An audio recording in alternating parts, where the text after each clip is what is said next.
Welcome, everyone. Thank you for joining. I'm thrilled to have you. We have a good crew coming in initially. Good to see people. Welcome. I'm going to give people just another couple of minutes. Sometimes we are popping in from meetings that are just wrapping up, and so it's nice to give people a couple minutes before we officially kick off. So many familiar faces. It's been a while since I've seen a lot of people. Good stuff. Okay, I'm just gonna get set up here, and I will briefly share a few slides, and as we ready to get started momentarily here. Looks like a few more people are coming in. Great. Okay, well, we're 2 minutes after, so I think I'll just go ahead and start, and then there might be a few people that pop in and join us as we continue on. But welcome, everybody. It's been a couple months since our last event, so I'm thrilled to be seeing familiar faces again, and looking forward to all of the good content that we have today. So we're going to have Julie, who is with us today from Communitas Global. She's actually going to be interviewing Mohamad, and Mohamad is the CEO of IDG. I think it's going to be a wonderful conversation, so I'm excited to share this with you. Before we dive into that content, I just like to always kind of ground us in the purpose of the Conscious Capitalism Boston chapter. So that is to connect, educate, and inspire leaders and workers to consciously build businesses that positively impact the world. And then our vision is we will foster the fundamental transformation of capitalism to a healthy, balanced way of doing business for all people on the planet. And so with that, I also like to give a quick shout out to all of our corporate members. They are critical to the success of our chapter, so we're thrilled to have them. I won't go through with them all by name, but you can see them here. And then I also wanted to give a quick shout out to, we have JP on the line. Hi, JP. He has been leading the charge on getting a college and university initiative off the ground for the Boston area. We do have a few colleges and universities in the area, so we thought it would make sense to try to get some students involved. And so we also have Erica on the line. So Erica is from Northeastern. She is the first one that has raised her hand, and she is going to be leading the charge of launching a Conscious Capitalism Club at Northeastern. So I'm thrilled. So welcome, Erica. Thanks for joining, and just thrilled to have that be getting off the ground in the Boston area. Should be really fun. A little bit cryptic. Oh, sorry, let me just mute that. And then so just to quickly go over the agenda, I'll be wrapping up momentarily here, and we're going to then have a great conversation with Mohamad, and then we are going to have some time for Q&A. And I deliberately leave this actually as an open meeting, not as a webinar, because I love to be able to have people raise their hand and ask questions. And so during that time, if you want to be able to actually ask your question instead of over chat, feel free to raise your hand and I can unmute you at that point, and you can ask the question. You're also welcome to submit any questions during the Q&A via chat as well, and we can get those answered. And then after that Q&A, I will just wrap up. And the very last housekeeping note I'll just make is we are recording today's session, so we will be able to share this on our website at the conclusion of the event today. And so with that, I will pass the microphone over to Julie. Thank you so much, Kelly. And thank you for putting this together. I've been looking forward to this since we were able to get on Mohamad Ali's calendar, which was really quite fortuitous because, as we just spoke about earlier, it's going to be tough to get him now that he's been named one of Boston's most influential people by Boston Magazine. That'll be coming out later this week. It was just announced yesterday or the day before. So Mohamad, we're so happy to have you here. I want to make sure that I can see you on gallery screen. You there, Mohamad? I'm here. There you are. Wonderful. Well, Mohamad, we're so honored to have you with us today. And we're going to just to set the stage with the format, we're going to just talk a little bit about some questions that I have for you about how you've really transformed the culture at IDG since you've joined a little over a year and a half ago. But also, I've always been having sort of watched your journey at many technology companies, many big global technology companies, understanding how the philosophy and the mindset that you've brought to each one of those companies and how they've evolved. But first, let's take a moment to celebrate your distinction, which was so fabulous to see. I'm sorry, I just blocked out for a minute there. I mean, you've got your new headquarters opening in Needham coming up. Very exciting. Right? Very exciting. And even though the pandemic kind of kept things at bay, but you were one of the first CEOs on the front page of the Boston Globe talking about moving in sooner than later, which is great. And you also, I didn't know this, but it did say in Boston Magazine that you were given an award from the Massachusetts Technology Leadership Council for your company culture. Can you talk a little bit about that? Because that's news as it happens. I didn't know about that. Yeah. No, well, first of all, I want to thank you for having me in the program. And I have to say, I love the fact that we're doing this over sort of regular Zoom where we can actually see everybody. So it's a pleasure to see you all. I do miss those moments when there's an actual event and we could chit chat before and after the event. But it's wonderful to just see everyone. I mean, IDG has got a great history, and it's part of the reason I joined the company. I mean, it was already a wonderful culture. And just to give you one data point, like most tech companies, the women participation in the company is somewhere between 25 and 30%. At IDG, we're closer to 50%, right? So already the leadership of the company had really valued diversity. It had really, created a welcoming environment for everyone, and so it was not hard to build on that. And over the last 2 years that I've been there, the pandemic hit, and once the pandemic hit, we had to really think about, well, how do we continue that cultural journey? And I think every company out there, including the ones that everyone in the audience are part of, whether it's a nonprofit or a company, or a government agency, like you all had to struggle with this. And we came up with a whole bunch of really kind of fun things and ways of keeping our culture connected. I remember we started this thing called Together Thursdays, and literally on Thursdays, like hundreds, if not thousands of people would get on a Zoom call and we would just chat.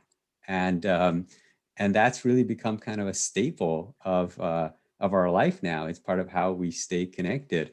We do, we have like therapists come on the program, and, we have yoga coaches and all kinds of things.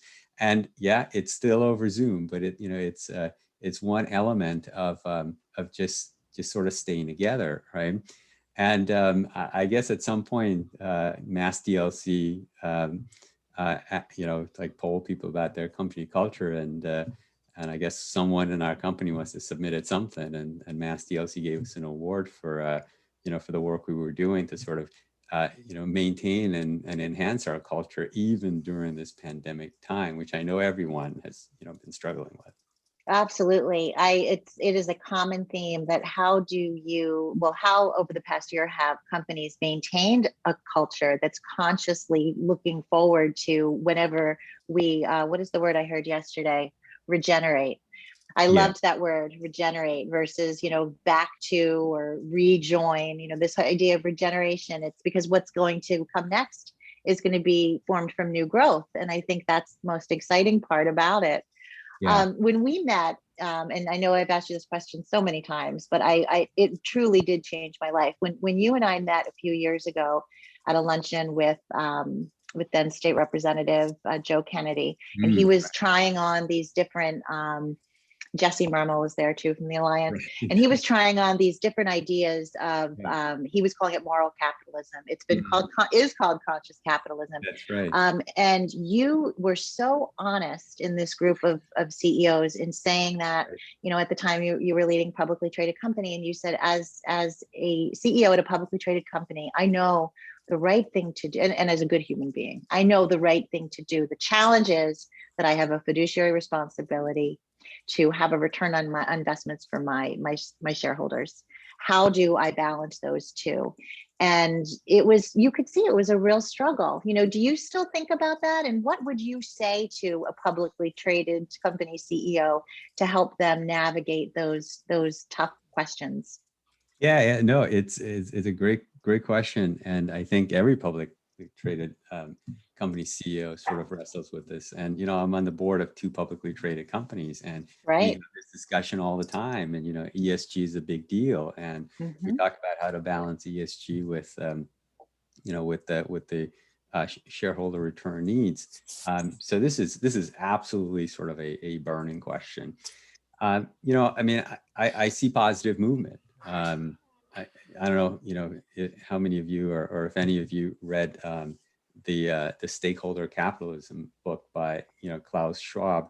He's the founder and chairman of World Economic Forum, and he obviously comes from a sort of a European view of business, but it's really interesting to watch him try to craft a path to a form of capitalism that recognizes the total equation of cost, right? The cost isn't just like what we spend in dollars, but the cost is what we do in the environment, what we do, et cetera, right? So clearly there's some loud voices out there saying this is important. Many of the institutional shareholders, the big ones, right? I won't name names because of my next comment, but many of the institutional shareholders are all talking about, a form of capitalism that is more conscious of total cost. Some of these institutional shareholders are big on gender equity. Others are big on carbon reduction. Others are big on just general ESG, right? And these are, when I say the institutional shareholders, these are sort of the big funds out there that you hear about, right? But the flip side of that is that more and more of those big funds are actually, which used to be much more passive, are actually becoming more active and more activist in nature. That means that they are going after companies that don't necessarily generate all the profits today. There may be a company that has a more long-term view, and those companies with the more long-term view that that are actually, I think, potentially set up to be better return on investments on a long-term basis. So some of those companies are under pressure to generate returns this quarter, next quarter, the following quarter.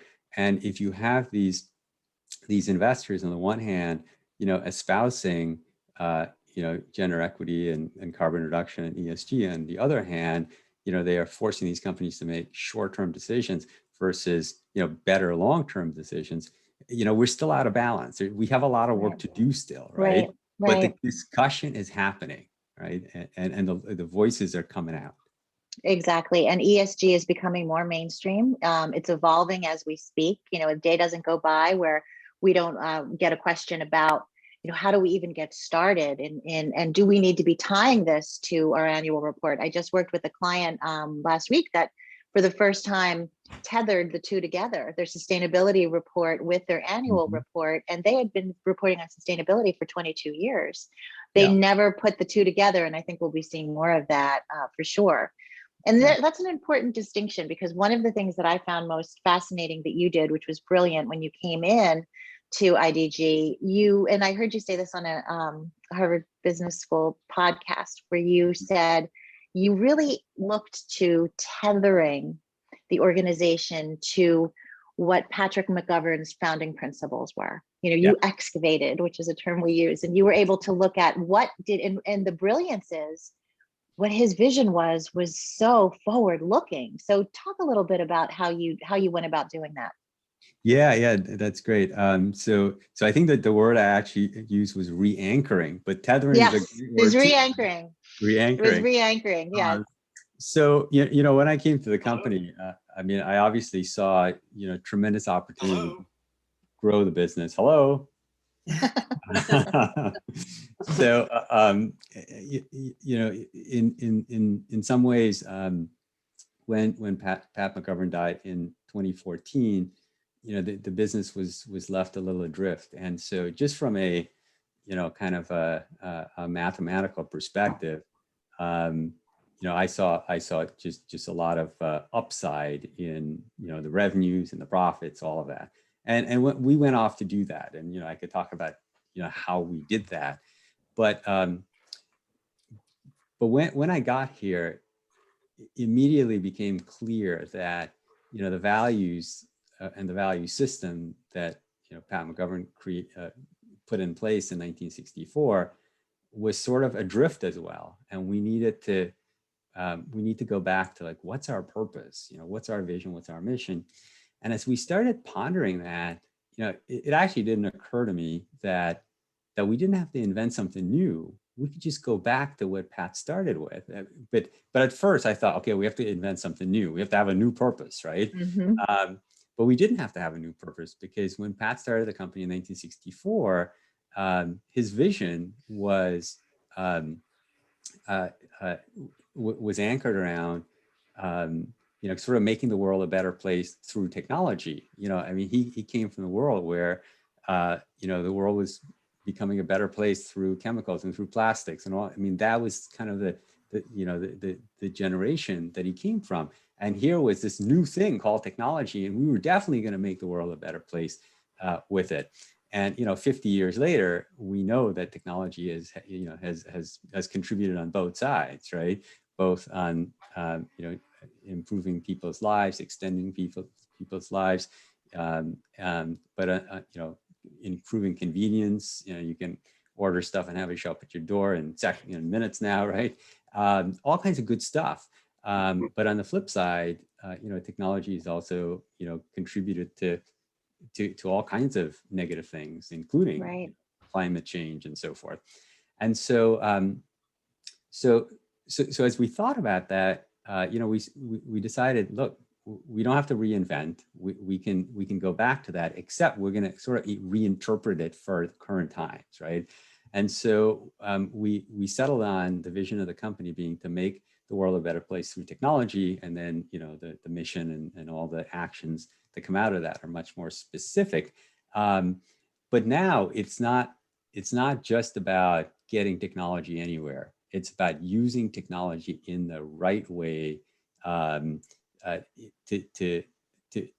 have a long-term view of how we can have a positive impact on technology. And it turns out that a lot of our customers want to do that as well. They want to make their data centers greener, right? They want to have a more diverse workforce. They want to solve this gender equity problem that we have in tech, right? And so this message actually is resonating. There are people who want to work with us on this and share this philosophy. I think we all recognize there's a lot of challenges ahead, but you're right, sort of re-anchoring the company on being a purpose-driven company around technology and making the world a better place was the starting point for the transformation.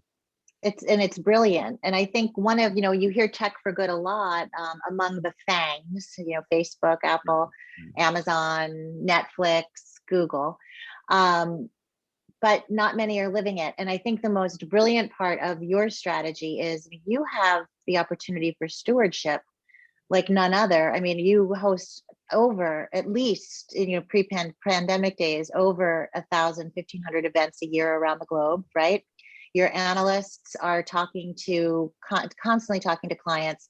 So you have the opportunity to really lead and influence a vast swath of companies throughout your network, right? Yeah, we that's absolutely right. We do have an opportunity. We have a platform, right? But before I go to the platform, I mean, I do think that, regardless of what company you are part of or what organization you are part of, sort of, this idea of re-anchoring on, what's your purpose, and periodically asking yourself, what's your purpose, I think is a really important exercise. And then, once you have that purpose, then you look at who you are, and based on who you are, you will all have different tools as to how we can accomplish whatever the purpose is. And for us, we recognized that we had this incredible platform that it's sort of unique, right? On our web properties, we have 200 million, technology, readers who come to these properties. We have an opportunity to influence. On the IDC side, we do this research that is well respected that's read by, most of the top 200 tech CEOs out there. Right. We know this, like we hear stories of people putting this particular document on their desk and then making comments on it. We actually have them call us and ask us about it. So we know they're consuming this content. And you're right, even in the pandemic, we ran over 1,000 virtual events globally, right? We have staff in 53 countries. We operate in 100 countries. So yes, we can have an impact, or at least we think we can have an impact. So we might as well use that platform, for this purpose. And so, I remember like after, the George Floyd murder, which now we all can say it was a murder. Back then, the only person who said it was a murder was actually Michael Dell, right? Michael Dell. Yes. To how, somebody like Michael Dell, who's not, typically like a lean forward sort of guy on some of these issues, did lean forward in a big way on that George Floyd killing.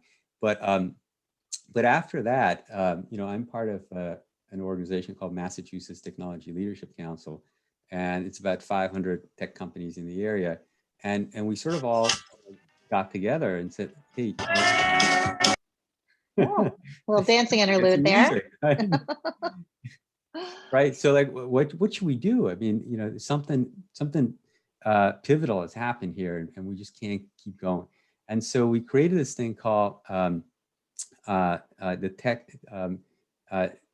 Tech Compact for Social Justice. Yes. And at first we thought, and the way we structured it was that here are these 12 things, and if you do 3 of these 12, or you commit to 3 of these 12 things, you're part of the compact. We signed it. Oh, that's great. Yeah, we signed it. It was last summer, right? Yep. Yes, last summer. I remember. Last summer. And we thought, we will get like a couple of dozen companies. We got 90 companies, including like all, the big ones, like, Akamai, iRobot, Wayfair, PTC. I mean, the giants amongst us here. And so for us, every company committed to 3 different things, right? And so for us, we committed to kind of 3 Ps: people, process, and platform. And people and process are internal. It's how do we make ourselves better? And platform was how do we leverage our platform for having an impact on this issue. And I'll just give you 2 examples, right? So, we publish a variety of tech publications. One of them is called CIO Magazine, which is very, very quiet. Yes. Yeah. Good. Everybody knows CIO, right? Right. And so there, we thought, hey, look, there are all these Black minority CIOs, but they just, for some reason, don't get the recognition.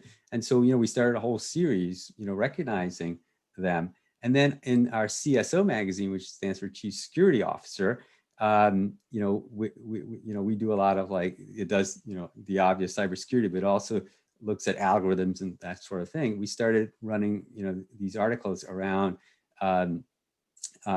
racial bias in algorithms, right? And so now we're not just talking about technology for technology's sake, right? We're not just, developing content that says, oh yes, this public cloud product is better than that public cloud product, which we're still really good at. But now we're talking about, how are these things used? And we're having an opinion, right? Which is not something we necessarily did in the past, but now we're having an opinion. We're saying, yes, these products have these features, and that's useful to you, but also think about how you use these products, because sometimes the usage of these products are actually not constructive to the goals that we all have as a community. And so, so that's sort of how we're leveraging our platform. But to everybody on the call, you all have your own platform, right? You can all do your own thing, and it's going to be different than what we do, and it's going to be different than what the person next to you does. Right. And I think, that's a really, and I'm going to go off script here, Mohamad, so I'm going to throw a question at you that we didn't prepare for. But it's a really important point, because I think many times, you often hear, and Clayton Christensen, God rest his soul, was brilliant. And how will you measure your life? What is your purpose? How will you measure your life? And as a CEO or any leader in an organization, that cleave between your personal purpose and the organization's purpose needs to be in some way stitched. Mm-hmm. I was so impressed. You spoke of Michael Dell. I was so impressed at how outspoken you were about the former administration's immigration policies. And even recently, you've been very outspoken about many of these things. I mean, talk a little bit about being a CEO and putting your neck out, because there could be some people within your organization who feel very differently. Yeah, that is a really great question. And, I sort of grew up in some ways at IBM, and IBM's a great company, and I learned a lot there. But but they were also very, very buttoned up about how you engage the press, and someone, and for the most part, I focused on my job. I didn't engage the press. They were sort of professional people in the company who did that, and did that very carefully. And then I went to HP, and I reported to Meg Whitman at the company. And Meg had a very different philosophy about this. She had her personal views of the world, and she just shared it, right? And regardless of who showed up, and it wasn't as sort of scripted as IBM. I mean, and these are both great companies. Don't get me wrong. It's just two different approaches. And so then when I became CEO of Carbonite, I had those two to draw from.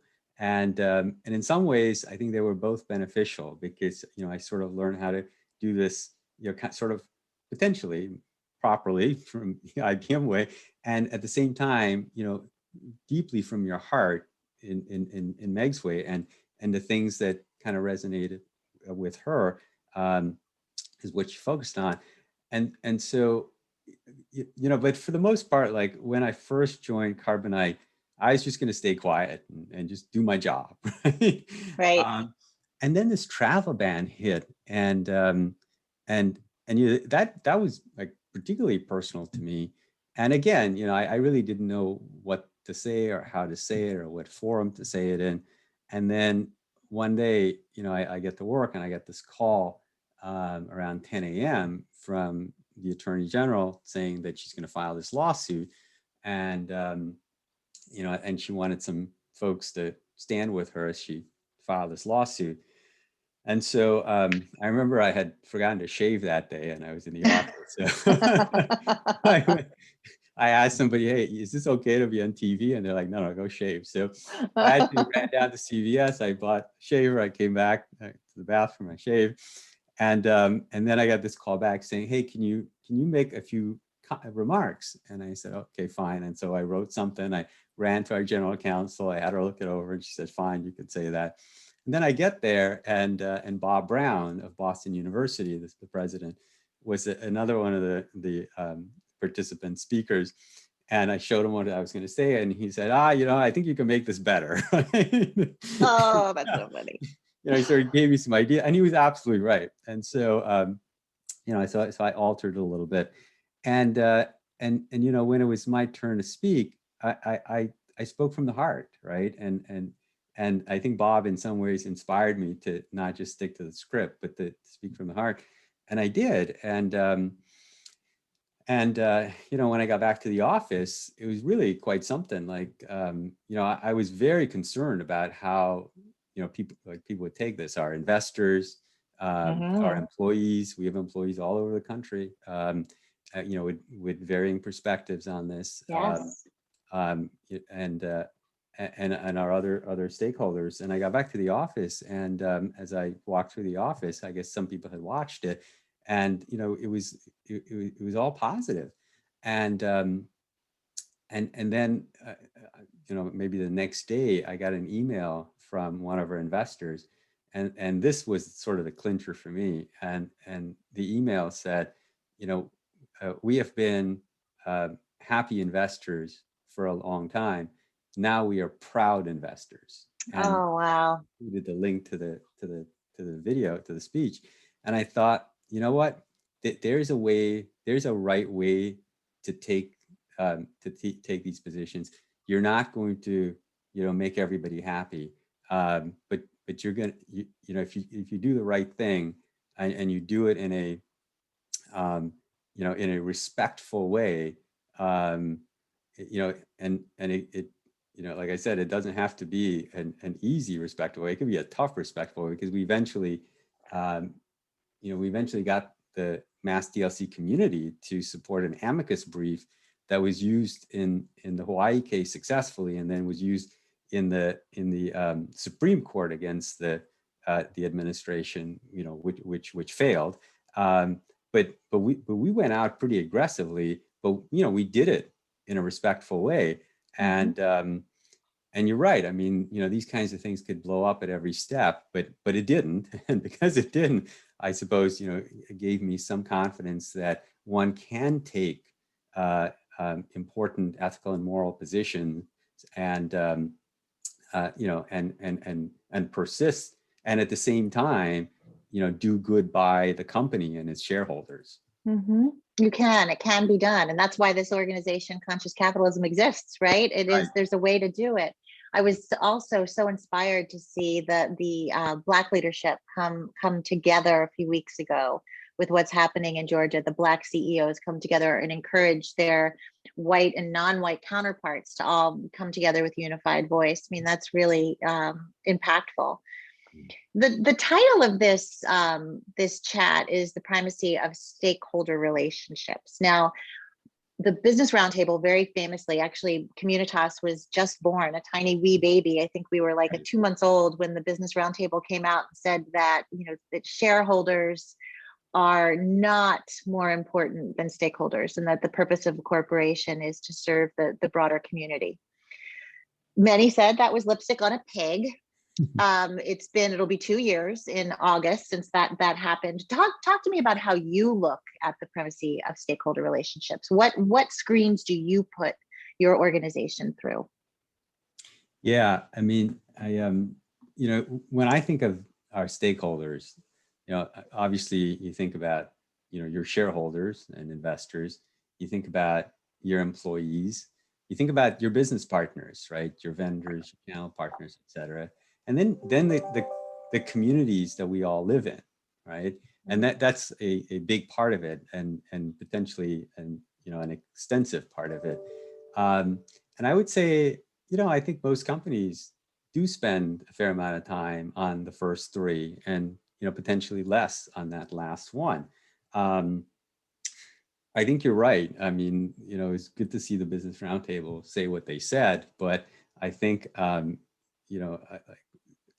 I remember when that came out, and I was doing an event with Diane Hessen at one of these hotels, right, where lots of people show up physically, right, pre-pandemic, and and I think my comment was, I think the Business Roundtable, it's great that they said that, but they're kind of a lagging indicator. The world is moving in that direction, and the CEOs that represent the Business Roundtable kind of need to move a little bit faster. Having said that, I think it has had an impact. There are lots of major CEOs now that at least on the surface, describe that they're leading their organization in the direction of sort of a stakeholder view versus shareholder view. Having said that, they're all still under pressure from the investment community, from the SEC rules, et cetera, to deliver primarily for the shareholder. But I think you can actually do both. I think companies that take a long-term view of return, our ROI for the shareholder, actually are better companies than companies that take sort of short-term view to satisfy primarily today's investors. Having said that, it's a balance. Now, going back to the four classes of stakeholders that I described, again, I think from a community point of view, each company has to sort of take their own view as to how they can serve that community. At Carbonite, when we thought about the communities that we operate in, we actually thought physically about it. And so our biggest locations in the US were Boston, Salt Lake City, and Indianapolis. And so we decided to sort of engage directly into that community. And the thing that we wanted to engage in was bringing more members of the underprivileged communities into the tech space. And one way to do that is to offer coding capabilities. So here in the Boston area, we funded an organization called Resilient Coders, which you might know. They're just a fabulous group. In Salt Lake City, we actually team up with part of the state agency. And for not that much, we ended up funding all the girls' coding camps in Utah. And when we launched that, Mitt Romney actually came to our office and helped us launch it.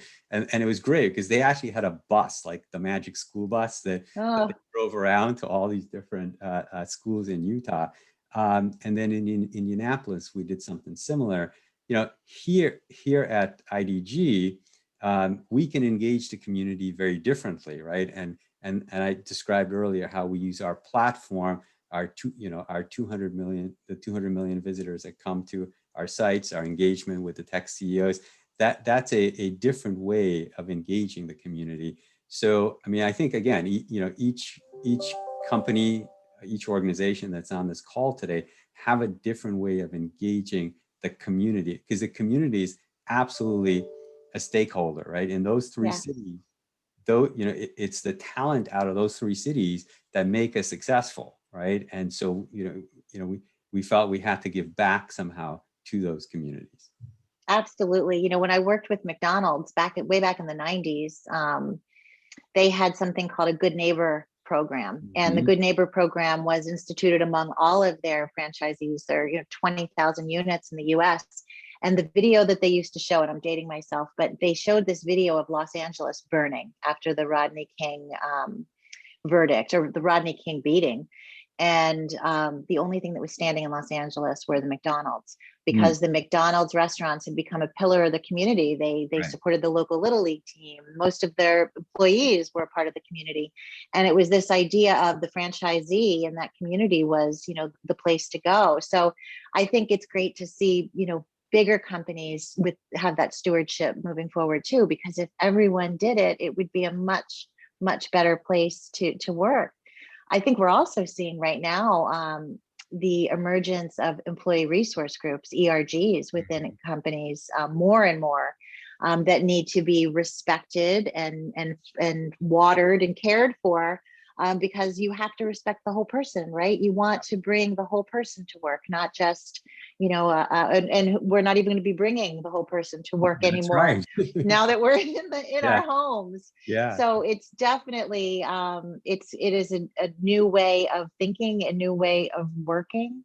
But there's no question in my mind that you are not prepared to really lead this company to incredible, even larger heights. And I see it's already working. I did read that just was it Q4? I mean, Q4 during a pandemic, you had 14% overall growth in Q4 2020.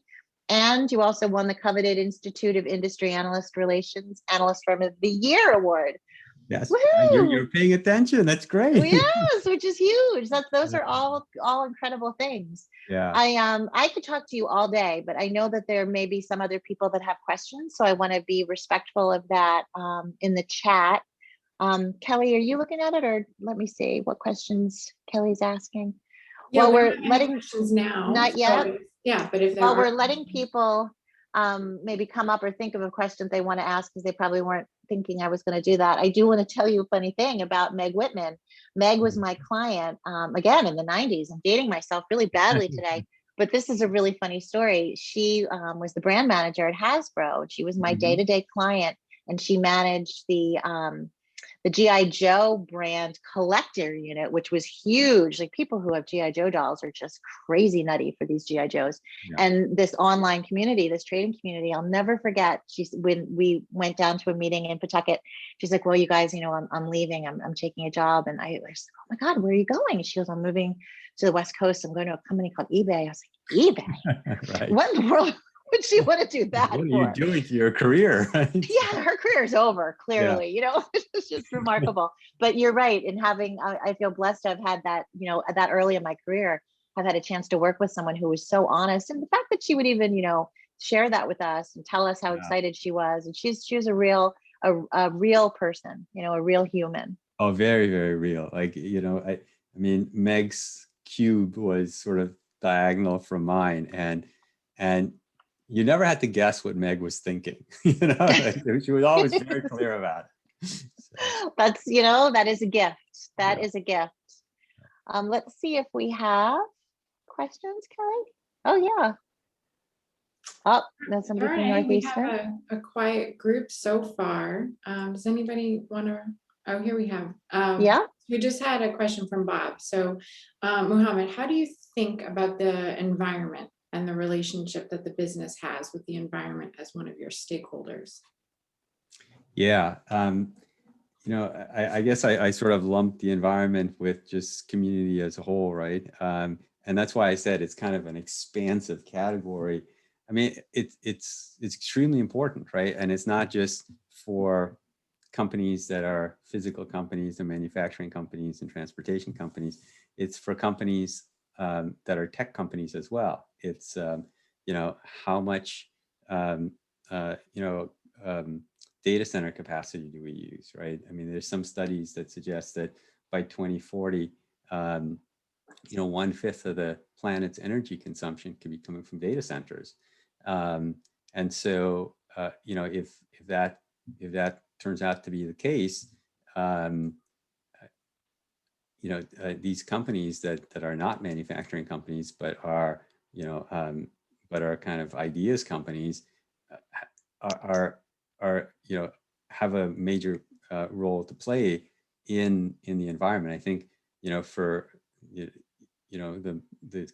majority of us here who recognize that climate change is a very, very, very real thing.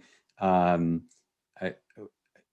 think it's within all of our collective interests to meet the goals that have been set up of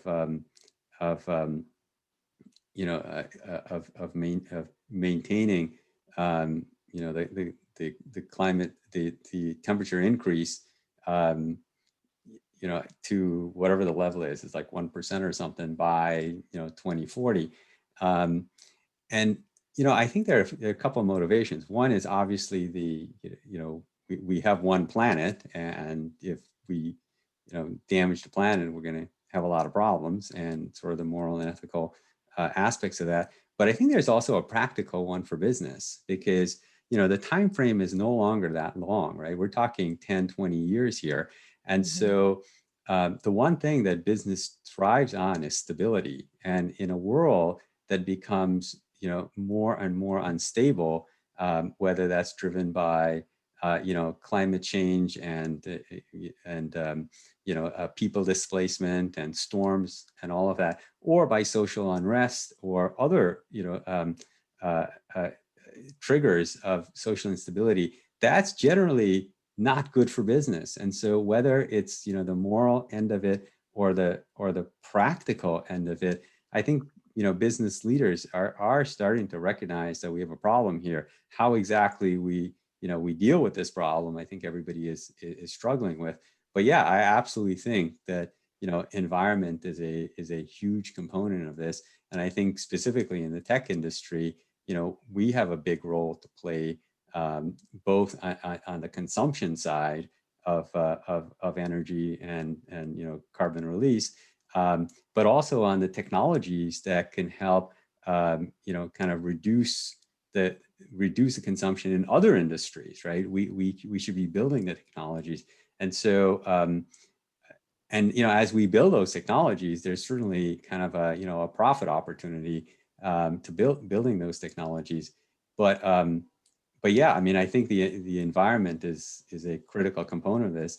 If you look at Senator Markey's win, which Julie, you were talking about our time with Joe Kennedy, and Joe's a great guy, but I think Senator Markey won because people recognize that climate change matter, and he staked everything on the climate issue. That Green New Deal. Yeah, the Green New Deal, and we're starting to see elements of that come to fruition in the bill that's that's being proposed right now. So yeah, I mean, I think the environment is like a critical element of this whole stakeholder equation. That was great. And Thank you. It's hard to decide what's more important, right? Wage equity, diversity and inclusion, social justice, environment. I mean, there's no shortage of things to go around for people to support, right? Right, but in some ways they're sort of all linked, right? Because they are. Like we talk about sort of the racial injustice that's happening today, but it's not just in the criminal justice system. It's in the tax system. It's in the housing. Redlining, right? Yeah, it's in the healthcare system, right? And so in some ways, I think there are actually some fundamental things. If we address those fundamental things, a lot of things benefit from it, right? If we address, sort of the environmental issues. When I say environmental, I mean kind of environment, like climate change type of things. If we address the tax system, I think the tax system has to be addressed. I think we've made a lot of progress in healthcare, but there's more to do there. I think housing, these baseline things, if we make them more equitable and more accessible, I think a lot of things actually get better. You're absolutely right. People, when you say systemic racism, it can be an offensive term to people, but when you look at the tax code, you look at redlining, you look at the disadvantages that have been in place for, decades, we need to change that, and we also need to give opportunities. I get, and I know you probably do too, every spring before times, I would get, 20 calls. Can you get my daughter an internship? Can you get my son an internship here? And, these were, for the most part, white privileged children who, mom or dad was making a call, and of course I'd help, but these are my friends.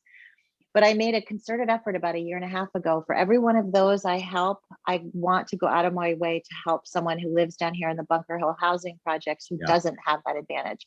And I think the more we start thinking that way, the more we'll start seeing change. But it's hard. We get caught up in it, and everyone's busy, but there are certain advantages that we all have based on the privilege that we've been given. Yeah, no, absolutely right. So we have another should we read this? Thank Yeah, I was Yeah, just we have a question here. yeah, this, Kelly, would you like to read it? this question from Lisa is kind of a follow-up, and then I want to get to Erica, who also raised her hand. We can have her ask her question. So this follow-up question, have you seen examples in areas in your company or others where addressing environmental objectives also advances the objectives of the financial stakeholders?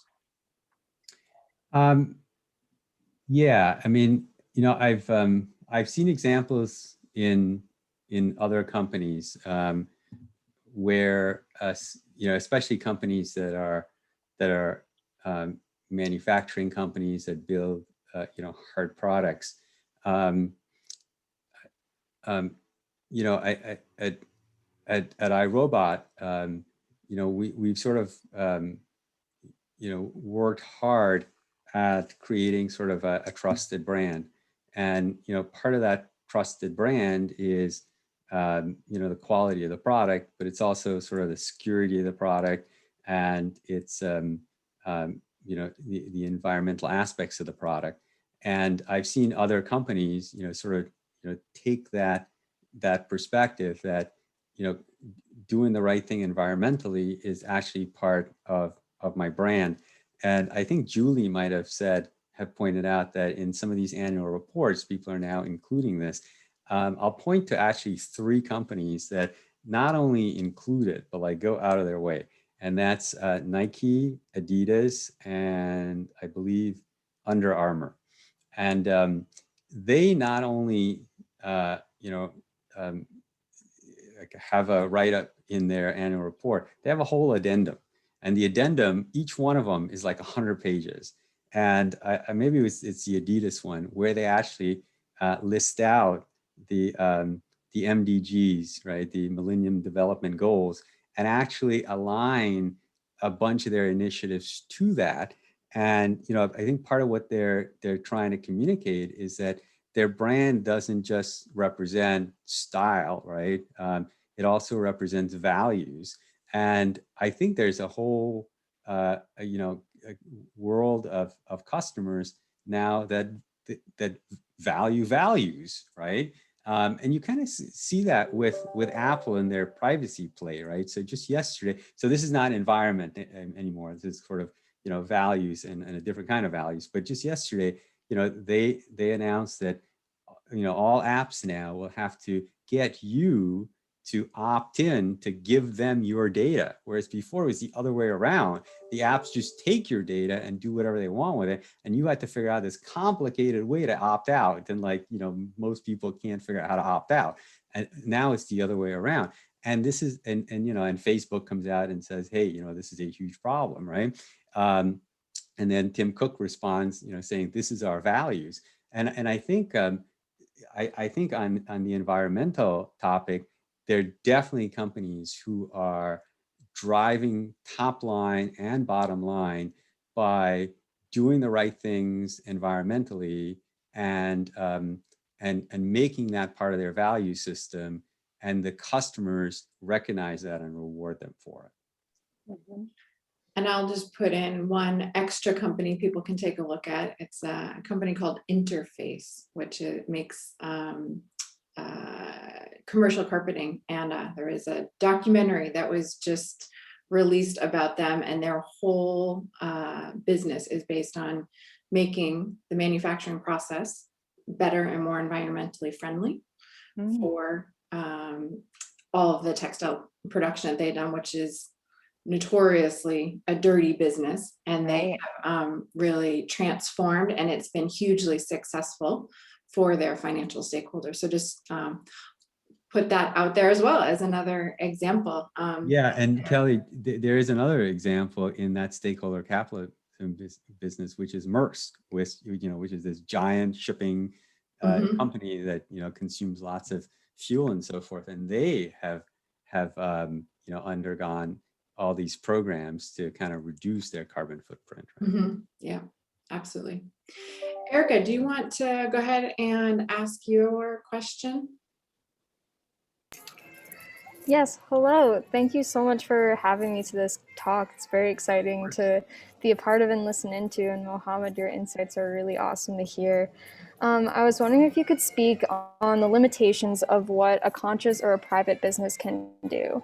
From my perspective, at some point, there's a bit of a limitation because you mentioned the tax system and the healthcare system and systematic racism.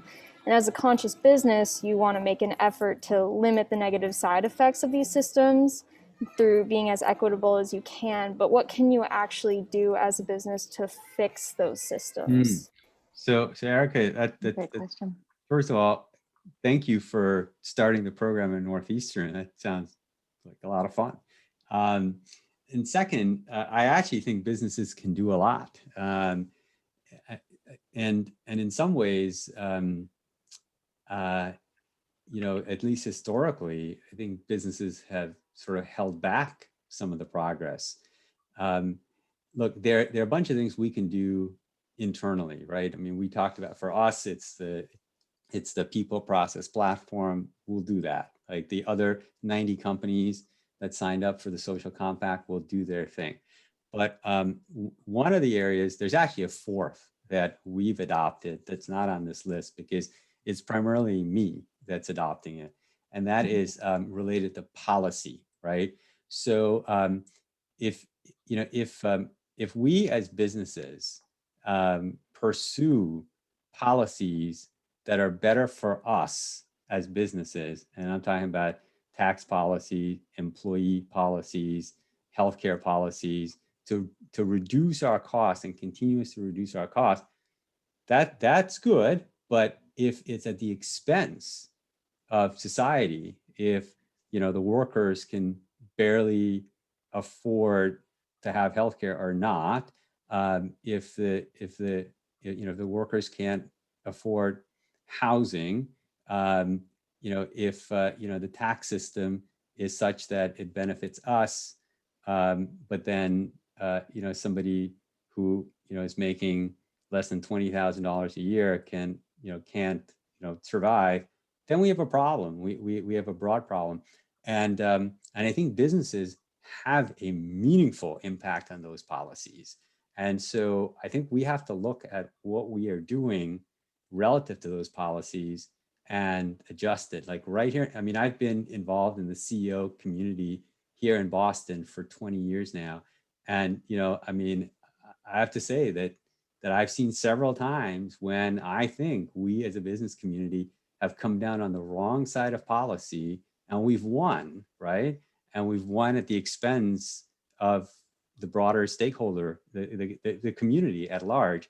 And so, maybe, the thing that we could do is actually, instead of actively doing something, maybe not doing what we do, to promote some of these policies. Having said that, I think a lot of business leaders today, have really great motivations, but we also have to recognize that these policies that we pursue we can't just look at them in the lens of whether or not they're good or bad for our business. We have to look at them in the lens of whether or not they're good or bad for the community as a whole. Mm-hmm. But that's like a really fabulous question. I'm really glad you asked it, and I'm glad it's the last question that we could wrap up on such an important topic. It was. Thank you. I think there was one other question from Tarek too that there's a handful of other ones, yeah, that I it's the top of the hour. We should have booked 2 hours. Yeah. I knew it. Tarek's question was a great question, and we'll have to get to it next time. Yeah. I just want to say thank you, Mohammed. This was great. Thank you to everybody for joining today. We love having these dialogues and conversations about how to take philosophy down into implementation and operationalizing. And so thank you for the stories, Mohammed, and the examples you shared. It was just really powerful. I just included in the chat 2 links for people. We have our next event discussion not next week, 2 weeks, on May 10th. David Wallace, who's on the call today, will be co-hosting a discussion on the book and the TED Talk uncommon service. And then there's a link to a survey. You can just answer 3 quick questions and tell us what you thought of today's program and any future topics or ideas you'd like us to cover. We love getting feedback from all of you. So thank you, Julie. Thank you, Mohamad. This was wonderful. Really appreciate your time. Thank you. Thank you, Mohamad. You're fantastic. It was great to see you. Thanks, everyone. Thank you. Thanks all.